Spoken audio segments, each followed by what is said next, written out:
Hi friends, நாங்கள் தான் உங்களுடைய ஜிஆர் கோயம்புத்தூர். ஸோ எனக்கு ஒப்புட்டு தான் பண்ண போகிறோம். அதுக்கு பார்த்திங்கன்னா ஃபஸ்ட்டு கடலப்பருப்பை நல்லா வாஷ் பண்ணி எடுத்து ஃபஸ்ட்டு வேக வச்சு தனியாக எடுத்து வச்சுக்கோங்க. அதுக்கப்புறம் பார்த்தீங்க அப்படின்னா தேங்காயும் துருவி தனியாக வறுத்து எடுத்து வச்சுக்கோங்க. ப்ளஸ் மண்டை வெல்லத்தை நல்லா பொடியாக மசிச்சு வச்சு அந்த கடலப்பருப்பு அப்புறம் கொஞ்சம் ஏலக்காய் மண்டவெல்லம் எல்லாத்தையும் போட்டு மிக்சியில் அரைச்சி எடுத்து வச்சுக்கோங்க. சரிங்களா? இப்போ ஒரு ஃபஸ்ட்டு பார்ட் அம்மா எடுத்துட்டாங்க. ஸோ எடுத்து இந்த மசிச்சு வச்சதையும் அதுக்கப்புறம் வறுத்து வச்ச தேங்காய் இருக்கு இல்லையா, அதையில் பார்த்திங்கன்னா ஒன்றா போட்டு நம்ம மிக்ஸ் பண்ணி பிசையணும். ஸோ இப்போ அம்மா ரெண்டாவது செட்டு பார்த்திங்கன்னா அரைச்சி எடுத்துட்டாங்க. இப்போ என்ன பண்ணணும் அப்படின்னா இது ரெண்டையும் பார்த்திங்கன்னா ஒன்றோடு ஒன்று நல்லா மிக்ஸ் ஆகிற மாதிரி நல்லா கலக்கணும். ஸோ உங்களுக்கு இனிப்பு எந்த அளவுக்கு தேவையோ அந்த அளவுக்கு நீங்கள் மண்டவெல்லம் சேர்த்திக்கோங்க. ஓகேங்களா? ஸோ இப்போ பாருங்கள், அம்மா பார்த்திங்கன்னா எல்லாம் ஒன்றோடு ஒன்று நல்லா பிசைகிறாங்க. ஸோ நல்லா அந்த தேங்காய் எல்லா பக்கமும் கரெக்டாக சமமாக மிக்ஸ் ஆகிற மாதிரி பார்த்திங்கன்னா நல்லா கையில் பிசைஞ்சு எடுத்துக்கோங்க. ஸோ கொஞ்சம் கூட பார்த்திங்கன்னா தேங்காய் அந்த பக்கம் இந்த பக்கம் நிற்கிற மாதிரி வேண்டாம். ஸோ கரெக்டான பதத்தில் நீங்கள் பிசைஞ்சு எடுத்துக்கணும். இப்போ பார்த்திங்கன்னா இந்த பதத்தில் நல்லா உருண்டை உங்களுக்கு வேணுங்கிற சைஸில் பிடிச்சி வாழை இலை கழுவி வச்சுக்கோங்க. ஸோ அது மேலே எடுத்து வச்சுக்கோங்க. வாழை இலை செய்யும் போது டேஸ்ட் நல்லாயிருக்கும். ஸோ அளவு பார்த்திங்கன்னா உங்களுக்கு உருண்டை எந்த அளவுக்கு வேணுமோ அந்த அளவுக்கு நீங்கள் உருண்டை பிடிச்சி வச்சுக்கோங்க. இப்போ என்ன பண்ணணும் அப்படின்னா எந்த அளவுக்கு உருண்டை பிடிச்சிருக்காங்க அப்படின்னு பார்க்கலாம். ஸோ எல்லாம் உருண்டை பிடிச்சி முடிச்சாச்சு. இங்கே பாருங்கள், இத்தனை உருண்டை இப்போ அம்மா பிடி வச்சுருக்காங்க. இப்போ என்ன பண்ணணும் அப்படின்னா கொஞ்சோண்டு சரிங்களா ஒரு பிஞ்ச் அளவு நீங்கள் சால்ட்டை போட்டு தண்ணி ஊற்றி இதில் இப்போ நீங்கள் மைதா மாவு சேர்க்கணும். ஸோ மைதா மாவு சேர்த்தாச்சு. மைதா மாவு சேர்த்துட்டு நீங்கள் என்ன பண்ணணும் அப்படின்னா ரொம்ப கெட்டியாகவும் இல்லாமல் ரொம்ப தண்ணியாகவும் இல்லாமல் ஒரு மீடியம் சைஸில் பார்த்திங்கன்னா இந்த மாவு நம்ம பிசைஞ்சு எடுத்துக்கணும். சரிங்களா? அதாவது இப்போ இங்கே பாருங்கள், இந்த அளவுக்கு நீங்கள் இந்த கன்சிஸ்டன்சியில் எடுத்து வச்சுக்கோங்க. இப்போ என்ன பண்ணணும்னா நெய் இருக்குது. ஸோ ஃபுல் அண்ட் ஃபுல் நெய் தான் யூஸ் பண்ண போகிறோம்.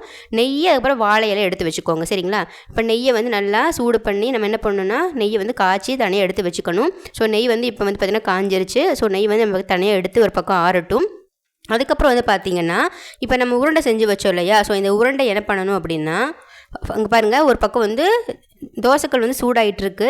ஸோ இப்போ ஃபஸ்ட்டு நெய் தடவி வச்சுக்கோங்க. நெய்யை நல்லா எல்லா பக்கமும் அந்த கல் அப்ளை ஆகிற மாதிரி பண்ணிவிட்டு இந்த உருண்டையிலேருந்து ஒரு உருண்டை எடுத்து நம்ம அந்த கன்சிஸ்டன்சி இருக்கு இல்லையா, அந்த மைதா மாவு கூட பார்த்திங்கன்னா போண்டாக்கு எப்படி எடுப்போமோ அந்த மாதிரி உள்ளே போட்டு நல்லா அந்த ஃபுல்லாக முழுகணும். முழுகினதுக்கப்புறமா எடுத்து தோசைக்கல்லில் வச்சு உங்கள் கையாலே பார்த்திங்கன்னா அந்த ரவுண்ட் ஷேப்புக்கு கொண்டு வந்துடுங்க. ஸோ இப்போ பார்த்திங்கன்னா ஃபஸ்ட்டு ஒரு ஒப்புட்டு அம்மா வச்சாச்சு. இப்போ செகண்ட் உருண்டை எடுத்து வைக்கிறாங்க. ஸோ இந்த மாதிரி பார்த்திங்கன்னா நீங்கள் தோசை கல்லில் செய்யுங்க, நான்ஸ்டிக்கில் வேண்டாம். ஸோ தோசை கல்லில் செஞ்சிங்கன்னா டேஸ்ட்டு செம்மையாக இருக்கும். ஸோ இப்போ பார்த்திங்கன்னா நெய் தான் யூஸ் பண்ணணும், எண்ணெயில் யூஸ் பண்ணக்கூடாது. சரிங்களா? ஸோ இது பாரம்பரிய முறையமாக செய்கிறோம். ஸோ சொல்கிற மாதிரி செஞ்சிங்கன்னா டேஸ்ட்டு நிஜமாகவே 100% சூப்பராக இருக்கும். இப்போ என்ன பண்ணிங்கன்னா நெய்யை பார்த்திங்கன்னா எல்லா பக்கமும் வேகருக்கு ஊற்றுற மாதிரி ஊற்றிக்கோங்க. இப்போ ஊற்றுனதுக்கப்புறமா கொஞ்சம் நேரம் வேகட்டும். மைதா மாவு அப்படிங்கிறனால நல்லா வேகணும். ஸோ ரொம்ப வேக வச்சிடாதீங்க, கரிஞ்சிரும். ஓரளவுக்கு சிம்மை கூடுதல் குறைச்சல் வச்சு பார்த்திங்கன்னா நீங்கள் வேக வச்சுக்கோங்க. இப்போ பாருங்கள், அம்மா திருப்பி போடுறாங்க எந்த அளவுக்கு. ஸோ இந்த அளவுக்கு பொன்னிறமாக வர வரைக்கும் நீங்கள் என்ன பண்ணணும்னா கேஸை கூட குறைச்சி வச்சு பண்ணிக்கணும். ஸோ ரொம்ப நீங்கள் ஹை ஃப்ளேமில் வச்சிங்கனாலும் கரிஞ்சிரும். ஸோ கரியாமல் இந்த அளவுக்கு இப்போ அம்மா திருப்பி போடுவாங்க பார்த்தீங்களா, இந்த அளவுக்கு பொன்னிறமாக ஆகும்போது நீங்கள் திருப்பி போடணும். திருப்பி போட்டுட்டு மறுபடியும் பார்த்திங்கன்னா நல்லா வேகட்டும். ஸோ மீடியம்லேயே வச்சுக்கோங்க சிம்மை. இப்போ பார்த்திங்கன்னா அம்மா பார்த்திங்கன்னா வேக வச்சுட்டாங்க. பாருங்கள், இப்போ ரெண்டு பக்கமும் சரிசமாக பொன்னிறமாக வந்திருக்கு. ஸோ இந்த ஸ்டேஜில் நீங்கள் இது எடுத்துட்டிங்க அப்படின்னா செம்ம சாஃப்டாக இருக்கும். ஸோ இதே மெத்தடில் செஞ்சு பாருங்கள். ஸோ ஃபஸ்ட்டு செட் இப்போ எடுத்தாச்சு. அடுத்து செகண்ட் செட்டு. ஸோ அதுவும் இப்போ ஃபஸ்ட்டு பண்ண மாதிரியே ஒரு உருண்டை எடுத்து என்ன பண்ணணும், மைதா மாவில் போட்டுட்டு எடுத்து வச்சுக்கணும்.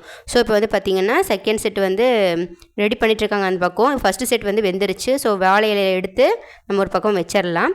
ஸோ இப்போ பாருங்கள், நான் க்ளோஸ்அப்பில் காட்டுறேன். இப்போ எந்த அளவுக்கு இருக்குன்னு. ஸோ இந்த அளவுக்கு வேகணும். செம்ம டேஸ்ட்டாக இருக்குங்க, கேரண்டி. சரிங்களா? டேஸ்ட்டுக்கு மறுபடியும் எண்ணெய் பார்த்திங்கன்னா அந்த கல்லை எல்லா பக்கமும் அப்ளை ஆகிற மாதிரி அப்ளை பண்ணிவிட்டு மறுபடியும் அதே மாதிரி செகண்ட் செட்டு உருண்டை எடுத்து போட்டு நல்லா என்ன பண்ணும், கையால் ரவுண்ட் ஷேப் கொண்டு மறுபடியும் நெய்யை ஊற்றி நல்லா வேக வச்சு ரிமைனிங் இருக்க உருண்டை எல்லாத்தையும் என்ன பண்ணும் வேக வச்சு நம்ம எடுத்துக்கலாம்.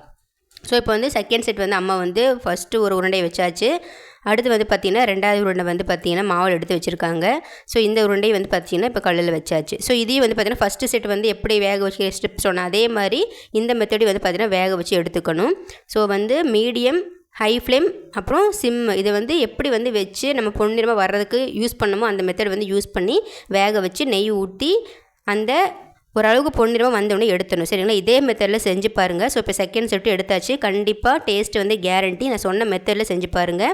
உங்களுக்கும் பார்த்திங்கன்னா சாஃப்டாக செம்ம ஸ்வீட்டாக வரும். So thank you friends, bye all.